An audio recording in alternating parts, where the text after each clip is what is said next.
It's a very simple message. They will never have a nuclear weapon. To the great, proud people of Iran, I say tonight that the hour of your freedom is at hand. We are finished. Take over your government. It will be yours to take. This will be probably your only chance. 52 American hostages in a crisis. Every conflict has an origin. The story of Iran and the United States didn't begin with missiles or nuclear weapons. It began with oil, power, and a decision that changed history forever. In the 1940s, Iran wasn't just another country in the Middle East. It sat at the crossroads of Europe, Asia, and the Persian Gulf, making it one of the world's most strategic nations. After World War II, a new global rivalry emerged, the Cold War. The United States wanted to stop Soviet influence from spreading across the region, and Iran became a key ally.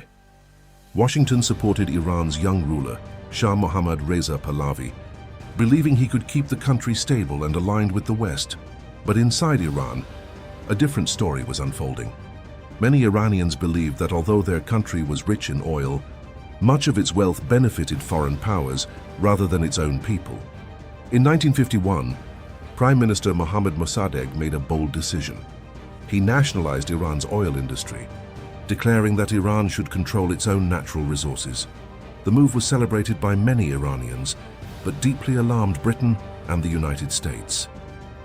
Fearing instability during the Cold War, the CIA and Britain's MI6 supported a covert operation in 1953 that removed Mossadegh from power and strengthened the Shah's rule.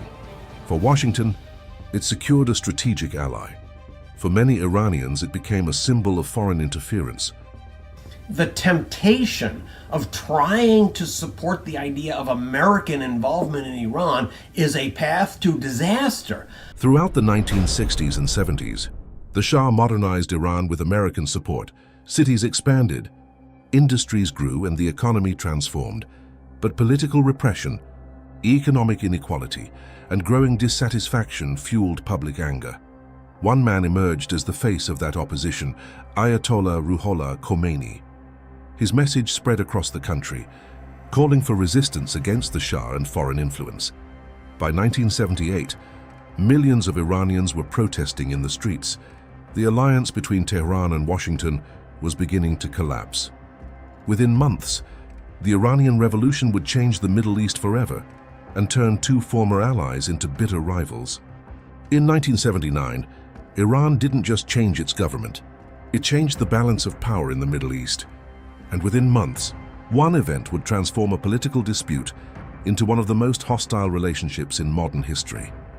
In February 1979, after months of nationwide protests, Shah Mohammad Reza Pahlavi fled Iran.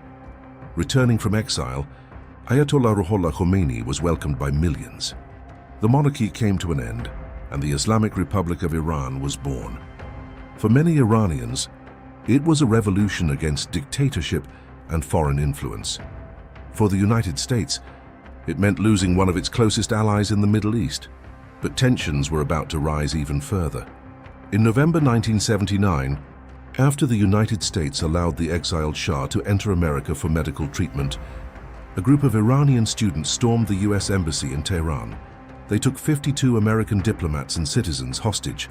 The crisis lasted 424 days. Two realities of it that strike me. One, and I have always believed this, is that the real victims of this, the long-term victims of it, are the Iranians themselves. It still casts a shadow. Television networks around the world followed the standoff every single day. Negotiations stalled, rescue attempts failed, trust between the two nations collapsed. In April 1980, the United States launched Operation Eagle Claw, a military mission to rescue the hostages. The operation ended in disaster after helicopters malfunctioned during a desert staging operation, resulting in the deaths of 8 US service members. The failed mission further deepened the crisis. Finally, in January 1981, the hostages were released through an internationally negotiated agreement. But the damage had already been done. The United States officially cut diplomatic relations with Iran. Economic sanctions began. The alliance that once defined their relationship was over. From that moment on, Iran and America would no longer see each other as partners, but as adversaries. The hostage crisis was over, but the real conflict was just beginning. For the next 3 decades, Iran and the United States rarely fought each other directly. Instead, they battled through allies, militias, sanctions, and diplomacy, turning the Middle East into the center of a hidden war. In 1980, Iraq, led by Saddam Hussein, invaded Iran. The war lasted 8 brutal years, killing hundreds of thousands and devastating both nations. Although the United States officially remained neutral at first, it gradually provided intelligence and support to Iraq. As Iran's influence grew, the conflict deepened mistrust between Tehran and Washington. As the years passed, the rivalry spread beyond Iran's borders.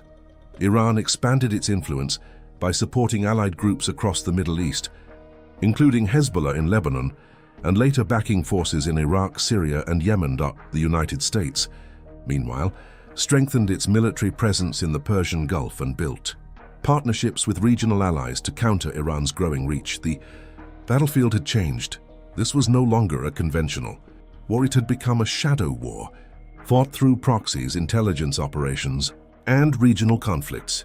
Then came another challenge: Iran's nuclear program. Tehran insisted its program was for peaceful energy and scientific development, but the United States and several Western nations feared it could eventually lead to nuclear weapons. In response, increasingly strict economic sanctions targeted Iran's banking system, oil exports, and international trade. The pressure damaged Iran's economy, but failed to end the nuclear dispute. After years of difficult negotiations, a breakthrough finally arrived. The bottom line is, if Iran cheats, we can catch them, and we will. Those who say we can just walk away from this deal and maintain sanctions, Israel can defend itself against any conventional danger. In 2015, Iran and 6 world powers signed the Joint Comprehensive Plan of Action, or JCPOA. Under the agreement, Iran accepted limits on its nuclear activities in exchange for sanctions relief. For many, it was a rare moment of diplomacy. For others, it was only a temporary pause in a conflict that had never truly ended. Many saw it as a breakthrough that could reduce decades of tension. But in 2018, US President Donald Trump withdrew from the deal. Over the past few months, we have engaged extensively with our allies and partners around the world. Our conviction that Iran must never acquire a nuclear weapon.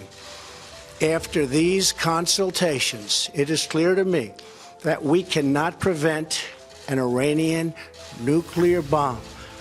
The United States then launched a maximum pressure campaign, arguing that it failed to address Iran's broader regional activities and would not prevent future nuclear ambitions.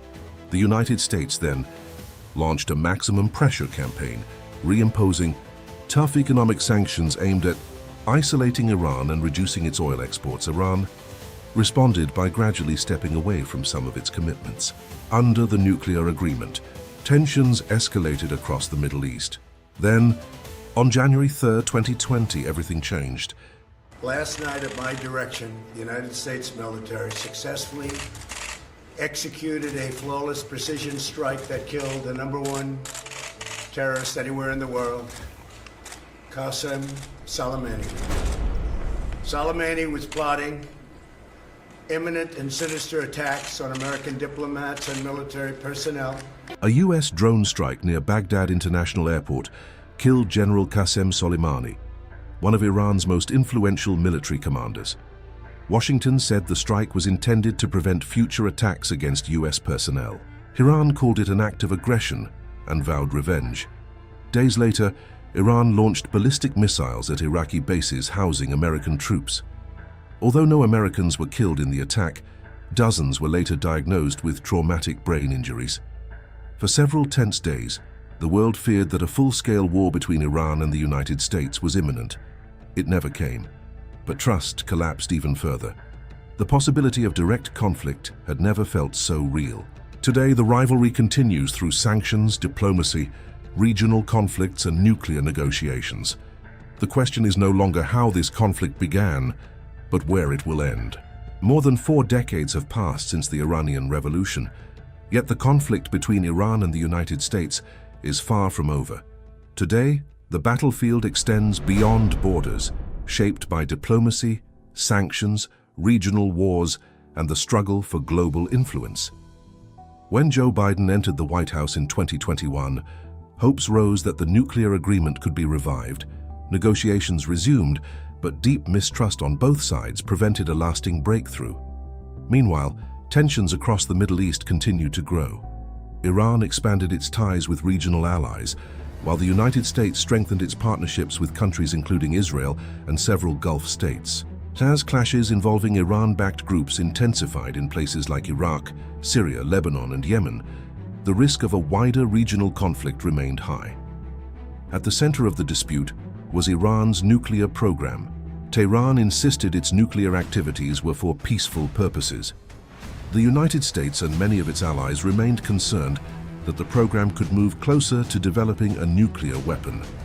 But this rivalry is no longer just about Iran and America.